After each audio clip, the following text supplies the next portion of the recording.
और सामाजिक न्याय का मुद्दा जो है वो जोर शोर से उठा रहा है। सोचिए, बिहार की जस्टिस सामाजिक न्याय की धरती रही है। जगदेव बाबू हों या ठाकुर हों, और पिछले 35 साल से लालू यादव हो, नीतीश कुमार हो या राबड़ी देवी हो, सामाजिक न्याय पर ही सरकार चलती रही। इस बार बीजेपी ऑपरेशन सिंदूर को मुद्दा बना रही है। वहीं विपक्षी दल जो है वो लगातार सामाजिक न्याय को मुद्दा बना रहे हैं।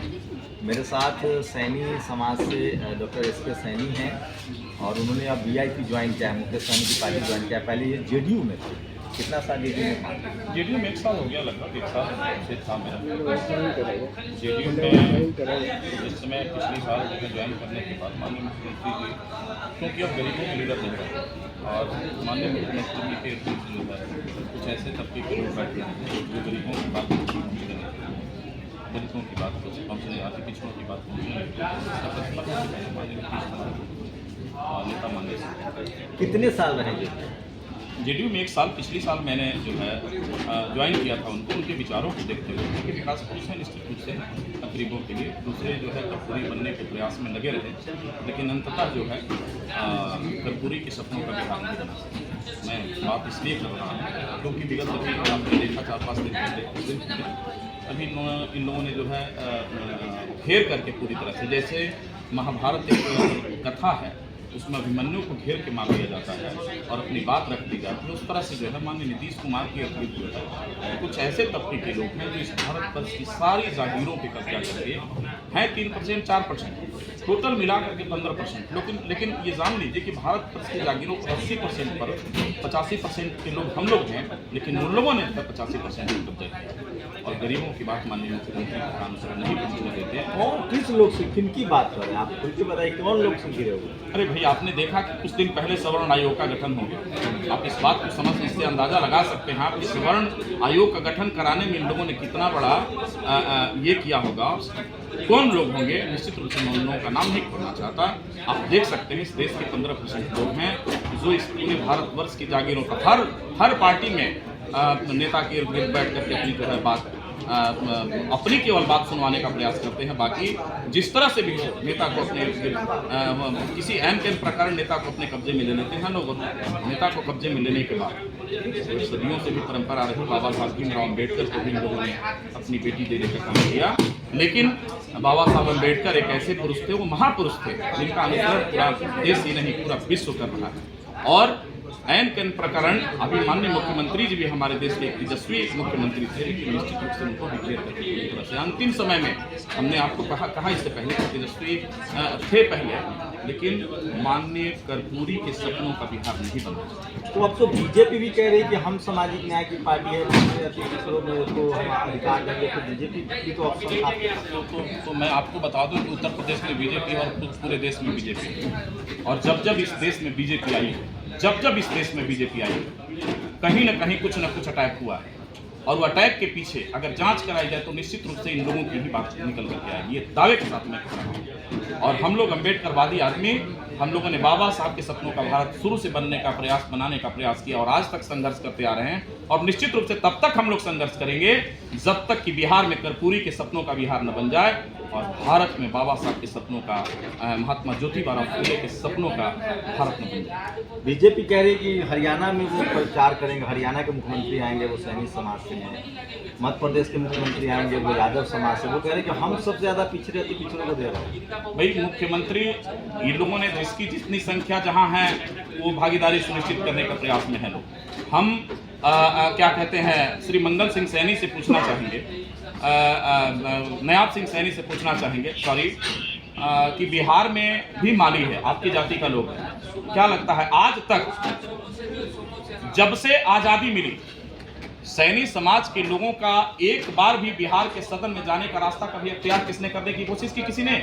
और यही कारण है कि मैंने माननीय मुख्यमंत्री जी को छोड़ने का प्रयास किया अंतिम समय तक, जबकि अपना सलाहकार के रूप में जो है बिहार के प्रदेश सलाहकार के रूप में दिया, लेकिन सलाहकार के रूप में दे देते हैं और आपसे मिलने तक की भी अगर कोशिश की जाए तो मिलने का समय नहीं देते। क्या मतलब है इसका? इसलिए मैं कहूँ, आपको बता दूं कि जैसे जैसे इन लोगों ने चाल चलने शुरू कर दी है, आप इससे पहले आपने देखा कि एक फिल्म आई थी, क्या कहते हैं, फूले, उसका सबसे ज्यादा विरोध किसने किया? वही जिन्होंने सवर्ण आयोग बनाने का प्रयास किया, सफल रहे। मैं बता दूं आपको कि जब जब जुल्म अत्याचार हुआ इस भारतवर्ष में, निश्चित रूप से कहीं न कहीं किसी न किसी उस तरह के पिछड़ों के बेटे का उदय हुआ है। समय समय पर हमेशा कभी महात्मा ज्योतिबा फूले के रूप में, कभी पेरियार के रूप में, कभी अंबेडकर के रूप में, कभी जो है क्या कहते हैं कांसीराम साहब के रूप में। अभी बिहार में आप देख लीजिए, आरक्षण की वकालत और बात करने वाला एक गरीब का बेटा जिसका नाम है मुकेश सहनी, बिहार में आ गए। निश्चित रूप से उनके साथ जो है लोग कहते हैं, हम राम की बात को स्वीकार नहीं करते हैं क्योंकि वो एक काल्पनिक कहानी है, लेकिन लोग कहते हैं कि नैया पार कराने का काम परमात्मा का भी किया। तो बिहार की नैया पार कराने में निश्चित रूप से मुकेश सहनी गरीबों के लिए, दलितों के लिए, अति पिछड़ों के लिए और अल्पसंख्यकों के लिए कुरामीन की सुई साबित होंगे, मैं आपको बता दूं। और मुकेश सहनी एक ऐसे नेता हैं जो आने वाले समय में बिहार में, हमने स्लोगन इससे पहले भी पत्रकार साहब और लोगों को भी हमने बताया कि इस बार 200 पार तेजस्वी तथा मुकेश सहनी की सरकार बिहार में होने जा रही है। निश्चित रूप से इस बात को जान लें। लेकिन बीजेपी तो करेगी ऑपरेशन सिंदूर के नाम पर राजनीति। वो लोग राजनीति, क्योंकि ऑपरेशन सिंदूर उन लोगों ने ही, अरे भाई अटैक किसने कराया? वो तो जब जब इस देश पर कब्जा करना रहता है या जब जब कोई चीज बचानी, आप इससे पहले आप बता दें कि अडानी का कितना ड्रग्स जो है पकड़ा गया पोर्ट पर जो है, उसको क्या कहते हैं बचाने की इन लोगों ने कितनी बड़ी साजिश की, आज तक उसका नाम आया क्या? और हमें लगता है कि अभी जो पुलवामा के बाद अभी जो अटैक हुआ है, क्या बोलते हैं जी उसको, पहलगाम अटैक जो हुआ है, अगर भारत के सुप्रीम कोर्ट से मुझे आशा है, क्योंकि वो एक ऐसी संस्था है जहां से इस पूरे देश में भारतवर्ष के लोगों की उम्मीदें हैं, कानून है और कानून निश्चित रूप से काम करेगा। अगर काम ईमानदारी पूर्वक किया तो निश्चित रूप से कहीं न कहीं सूत्रधार जो है भाजपा की सरकार ही होगी। जो अटैक हुआ है हिंदू पूछ करके जो है मार दिया गया। मैं आपसे पूछना चाहता हूं पत्रकार साहब, कहते हैं कि मैं पिछड़ा हूं। अरे भाई कहने के लिए पिछड़ा है ना, कहने के लिए पिछड़े हैं। जैसे यहाँ नीतीश जी भी कहते हैं हम भी पिछड़े हैं और यहाँ सवर्ण आयोग का गठन कर दिया गया। पिछड़े और अति पिछड़े से मतलब नहीं है। आप पिछड़े, आपको बैठा करके कुर्सी पर उसका मलाई कौन खा रहा है? मैं आपसे पूछना चाह रहा हूं, अगर पिछड़े हैं तो बिहार में आप न्याय कीजिए ना। माननीय नीतीश कुमार जी कहाँ न्याय किए? एक माली के बेटे को, क्या कहते हैं सैनिक के बेटे को कभी सदन में भेजने का प्रयास किया क्या?